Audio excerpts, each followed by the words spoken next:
नमस्कार देवियों और सज्जनों, व्यालोक वाणी में आप सभी का एक बार फिर से स्वागत है। और जैसा कि आप सब देख रहे हैं कि आज हम दोनों अच्छे बच्चे बनकर नहा धोकर पूजा पाठ करके आप लोगों से मुखातिब हैं। वैसे हम लोग अच्छे बच्चे रोज ही बनते हैं, लेकिन माँ आ गई हैं, माँ का आगमन हो चुका है। और ये एक बड़ी विचित्र बात है दोस्तों कि जितने भी औघड़ चरित्र के लोग होते हैं या उबड़-खाबड़ चरित्र के लोग होते हैं, वे अक्सर शाक्त पाए जाते हैं। डाकुओं का चरित्र देख लीजिए तो सब या तो काली की उपासना करते हैं या दुर्गा की उपासना करते हैं। इसका मतलब ये नहीं है, मैं नहीं कह रहा हूँ कि आनंद जी डाकू हैं, लेकिन ऐसा अमूमन होता है। अमूमन जिनको समाज कहता है कि थोड़ा-सा उनका चरित्र दूसरी तरफ है, फेंस के दूसरी तरफ है, या वो दूसरे व्यसन के पदार्थों का सेवन करते हैं, वो लोग भी माँ के पास जरूर जाते हैं। क्यों जाते हैं? क्योंकि माँ ममतामयी है, सबको ग्रहण करती हैं। माँ के पास नकार नहीं है। इसलिए आप शैव हो, शाक्त हो, वैष्णव हो, कोई भी हो, कोई फर्क नहीं पड़ता। माँ आपकी है और माँ का आंचल खुला हुआ है। शिव पूजन सहाय ने एक लेख लिखा है, उसमें वह माँ के आंचल के बारे में जो वर्णन करते हैं, पूरा तो मुझे याद नहीं है, बचपन में पढ़ा था, लेकिन माँ का आंचल ममता की छां, वह आंचल जहां गर्मी नहीं लगती, धूप नहीं लगती, बरसात नहीं दिखती, और वही माँ आई हैं। इस बार पालकी पर सवार होकर आई हैं। और आप देख रहे हैं कि हमारे साथ आनंद कुमार हैं। आनंद कुमार के बारे में आप लोग जानते हैं, लेकिन हाल में इन्होंने एक और कारनामा किया है। अब ये आचार्य हो गए हैं, और आचार्य कोई फर्जी आचार्य नहीं हुए हैं, बाकायदा इन्होंने संस्कृत की वह डिग्री हासिल की है। और अब आचार्य के बाद और भी होंगे बहुत सारे, और भी इनकी पढ़ाई लगातार जारी है। वो बताएंगे कि आचार्य के बाद वो क्या बनेंगे, उसके बाद क्या बनेंगे। लेकिन आज जो हम बात करेंगे, और अब व्यालोक वाणी पर पूरे 9 दिन तक हम अध्यात्म की और अपने नैतिक जीवन की, अपने पारिवारिक जीवन की, अपने व्यक्तिगत जीवन की उन्नति के प्रयास करेंगे। आनंद जी, स्वागत है आपका। धन्यवाद आचार्य आलोक भाई। आनंद, आचार्य आनंद कुमार, सॉरी, आचार्य जी स्वागत है आपका।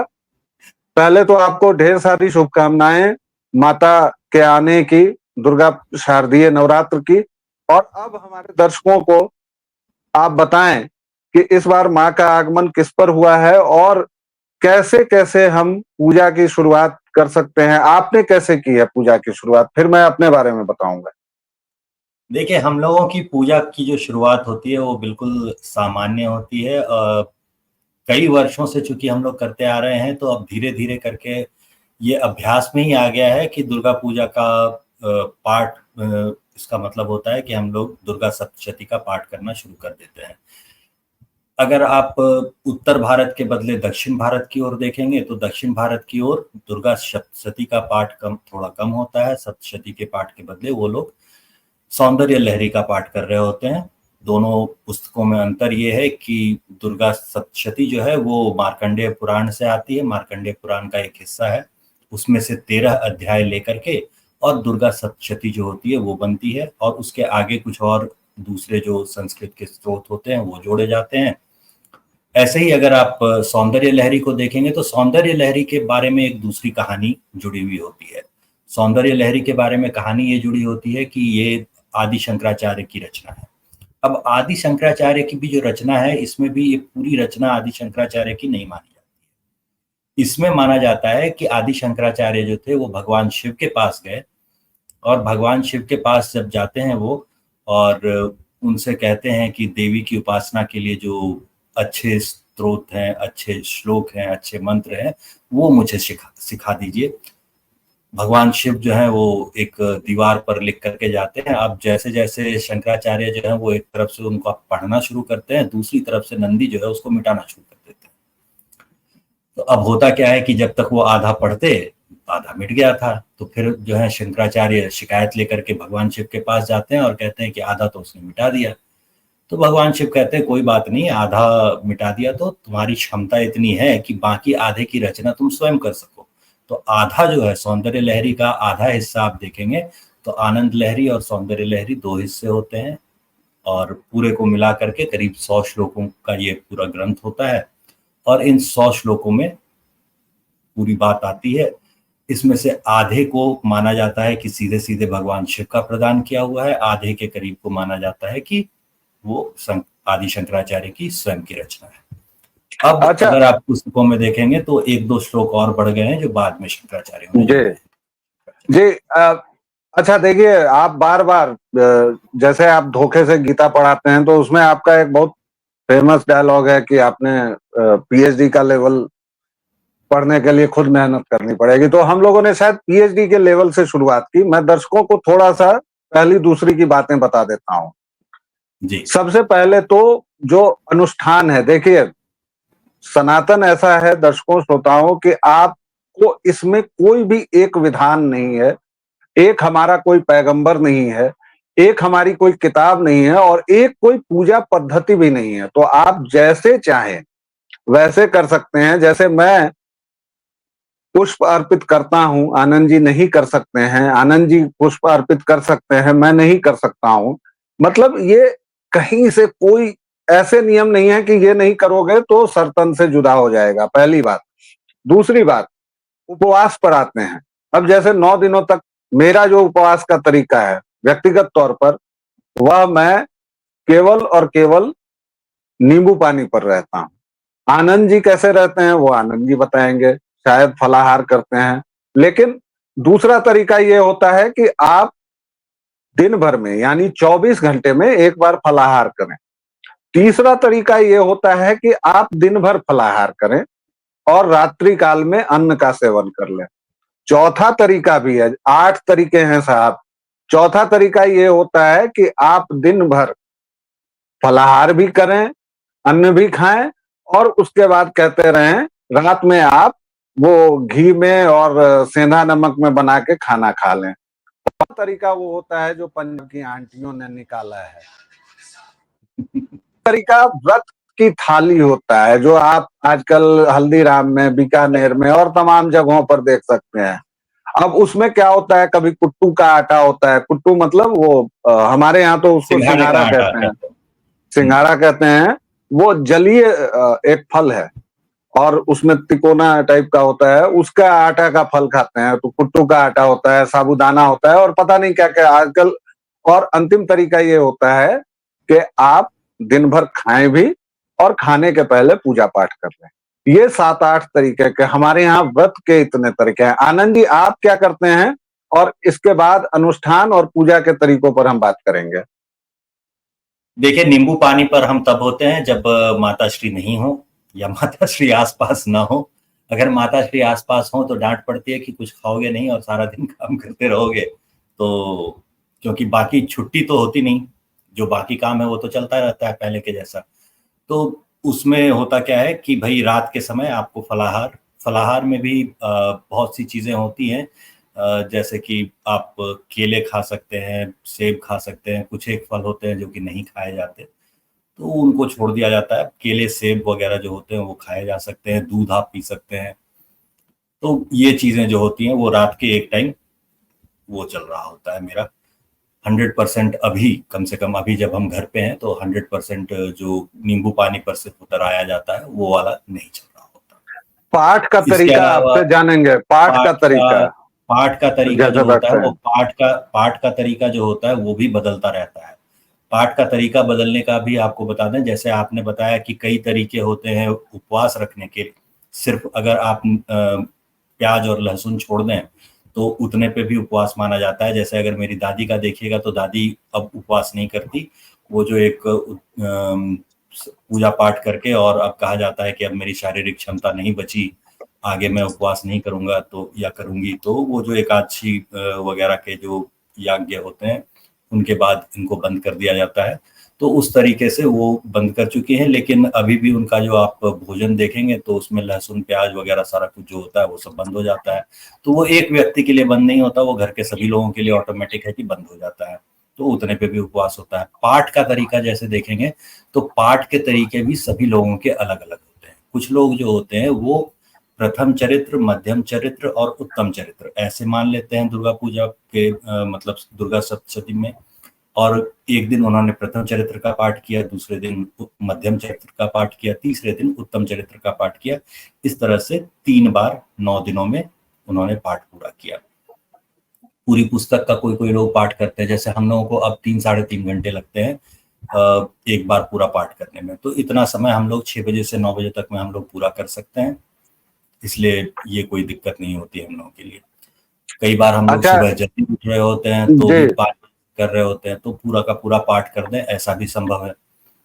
जी। किसी दिन और सिर्फ आपको इसमें जी और इसमें एक चीज और ध्यान देने की है दर्शकों की, ये भी देखिए, कोई, मैं बार बार इसलिए जोर दे रहा हूं कि हमारा जो जेन जी है उसको लगता है कि ये सब बड़ा कर्मकांड टाइप की चीजें हैं। ऐसा नहीं है दोस्तों। आपको जो कूल टाइप वो लगता है ना कि चर्च में गए, वाओ सो कूल मैन, बैठे और ये ऐसे ऐसे छिड़क दिया पानी, तो देखिएगा जब आप ध्यान से देखेंगे तो वहां पर ज्यादा कर्मकांड है, चाहे आप चर्च में जाएं या मस्जिद में जाएं। लेकिन मैं बार बार इस पर जोर इसलिए दे रहा हूं कि अगर आप सप्तशती का पाठ करना चाहें तो सो वेल सो गुड। अगर नहीं करना चाहें तो 3 चीजें हैं, कील, कवच और अर्गला। आप केवल उनका भी पाठ कर सकते हैं। और अगर वो भी नहीं आप करना चाह रहे हैं या नहीं हो पा रहा है कि संस्कृत है, क्योंकि आपको अंग्रेजी से कभी कोई समस्या नहीं होती है, लैटिन से कभी कोई समस्या नहीं होती है, वो तो आप शशि थरूर से बहुत प्रभावित होते हैं। लेकिन अगर कोई सामान्य हिंदी भी बोल दे तो आप बहुत ज्यादा आतंकित हो जाते हैं। उसमें आप दिव्यापराध क्षमा स्तोत्रम है, केवल वह पढ़ के माता जी से कह सकते हैं कि आवाहनम न जानामी विसर्जनम। चलिए मैया ठीक है, जैसा भी है सब आपकी कृपा है, सब आपको समर्पित है, और ऐसे भी कर सकते हैं। बाकी हाँ आनंद भाई आप कंटिन्यू करें। तो इसमें भी आप जो कवच और अर्गला वगैरह की बात कर रहे हैं, इसके क्रम में भी भेद होता है। कोई कवच पहले पढ़ता है और अर्गला बाद में पढ़ता है, कोई अर्गला पहले पढ़ता है, कीलक बाद में पढ़ता है। तो वो क्रम भी जो होता है वो रुद्रयामल तंत्र में अलग हो जाएगा, जो गीता प्रेस की किताब दी हुई है उसमें अलग हो जाएगा। बल्कि गीता प्रेस के जो किताब आती है और जो पुस्तक आती है सबसे आसानी से उपलब्ध है। कई बार लोग जो ये पूछ रहे होते हैं कि भाई ये किताब मिलेगी कहाँ से, ये पुस्तक प्राप्त कहाँ से होगी, तो इसमें मेरे साथ बड़ी ही मजेदार घटनाएं हुई हैं। वह एक बार यूं था कि आमतौर पर सबसे पहले तो ये बता दें कि पुस्तक मिलती कहाँ है। तो किसी भी रेलवे स्टेशन पे जाइए, किसी भी बड़े रेलवे स्टेशन पे जब आप जाएंगे तो आपको गीता प्रेस की दुकान दिख जाएगी। बड़े स्टेशन पे, रेलवे स्टेशन पे जाइए और पूछ लीजिए कि भैया गीता प्रेस की दुकान कहाँ है, तो गीता प्रेस की दुकान आपको मिल जाएगी। अगर गीता प्रेस की दुकान पर आप नहीं जा सके तो मोहल्ले में भी आपके जो पूजा पाठ की सामग्री रखने वाली दुकानें होती हैं, वहां भी अगर आप जाएंगे और उनसे पूछेंगे कि गीता प्रेस वाली पुस्तक चाहिए, तो बहुत संभावना है कि उनके पास से 40-50 रुपए में आपको दुर्गा सप्तशती जो है वो मिल जाएगी। उसे उठा करके घर ले आइए, अपनी पूजा वाली जगह पे रख दीजिए, और कम से कम 7 दिन या 10 दिन, जितने दिन भी होता है, क्योंकि दिन की गिनती जो होती है वो बदलती रहती है। हम लोगों के हिसाब से जो 7 या 8 दिन होते हैं, जो अष्टमी नवमी तिथि होगी उसके हिसाब से वो बदल जाएगी। हो सकता है कि वो 7 दिन में ही पूरी हो जाए या 8 दिन में ही उसके नवमी पूरी हो जाए। तो उतने दिन कम से कम आप उसका हर रोज अगर एक बार पाठ कर लें, एक बार पढ़ लें, तो आपका काम हो जाएगा। और अगर मान लीजिए आप संस्कृत वाला बिल्कुल ही नहीं पढ़ पा रहे हैं, तो आप ऐसा कर सकते हैं कि संस्कृत वाला जो है वो ऑडियो पर बजा के छोड़ दीजिए, और वहां पे आप जब पुस्तक को उठा करके देखेंगे तो उसमें संस्कृत वाले के साथ नीचे हिंदी अनुवाद दिया रहता है। आप हिंदी अनुवाद वाला हिस्सा पढ़ लीजिए। ऐसे मान लीजिए कि कहानी की कोई किताब थी, हमने कहानी की किताब पढ़ी है, आप अपना हिंदी वाला हिस्सा जो है वो एक आध बार पढ़ लीजिए। एक बार या 2 बार जैसे ही आप पढ़ लेंगे तो अपने आप ही आप पाएंगे कि उसमें से संस्कृत के शब्द इतने मिलते जुलते हैं, इतने जाने पहचाने हैं कि उनके उच्चारण में भी कोई बहुत ज्यादा आपको कठिनाई नहीं होने वाली है। जो सही सही प्रक्रिया होती है, बहुत सख्त प्रक्रियाएं होती हैं, उतनी ही सख्त प्रक्रियाएं आपकी हों ऐसा आवश्यक नहीं है। जो देव अपराध क्षमापन स्त्रोत की बात कर रहे थे वो शंकराचार्य की रचना है। अब आदि शंकराचार्य की रचना नहीं है, वो विद्यारण्य नाम के जो शंकराचार्य थे, जिन्होंने हरिहर और बुक्का का वापस से घर वापसी करवा के और विजयनगर साम्राज्य की स्थापना करवाई थी, ये उनकी रचना है। तो ये शंकराचार्य जो थे, आचार्य विद्यारण्य शंकराचार्य थे, और इन्होंने जो रचना लिखी है, इस रचना में वो लिखते हैं कि मुझे 80 से अधिक वर्ष हो गए, 85 से अधिक वर्ष हो गए मेरी आयु के, और इतने सालों से मैं ये कर रहा हूं, लेकिन मुझे न तो विधि सही तरीके से आती है, न मुझे पूजा करनी आती है, न मुझे यज्ञ हवन इत्यादि करना आता है। तो जब भाई शंकराचार्य खुद कह रहे हैं कि मुझे नहीं आता, तो आम आदमी की बात छोड़ दीजिए, कोई भी आदमी आपको ये नहीं कह सकता है कि उसे पूरी तरह आता है या पूरी तरह अच्छे से आता है।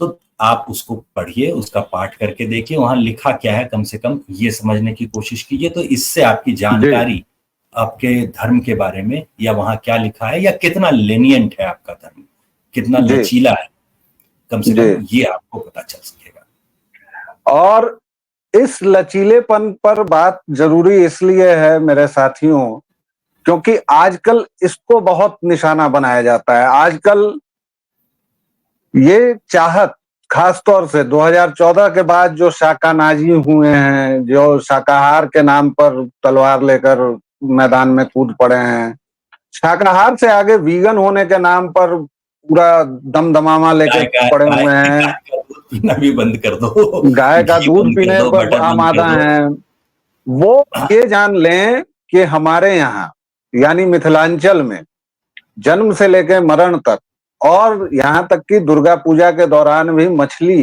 के बिना कुछ भी शुद्ध नहीं माना जाता है। बंगाल में यही हाल है, असम में यही हाल है, उड़ीसा में यही हाल है, और यहाँ तक कि जो महर्षि कश्यप की भूमि है कश्मीर, वहां तो भाई लोग शिवरात्रि एक दिन पहले मना लेते हैं और वहां पर शिव को मांस अर्पित करते हैं।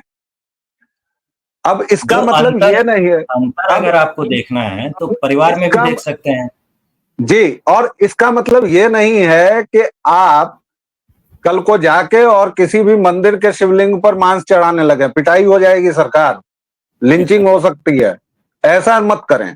लेकिन मुख्य बात यह है कि आपके भाव क्या हैं, आपकी भावना क्या है, और हिंदुत्व सनातन।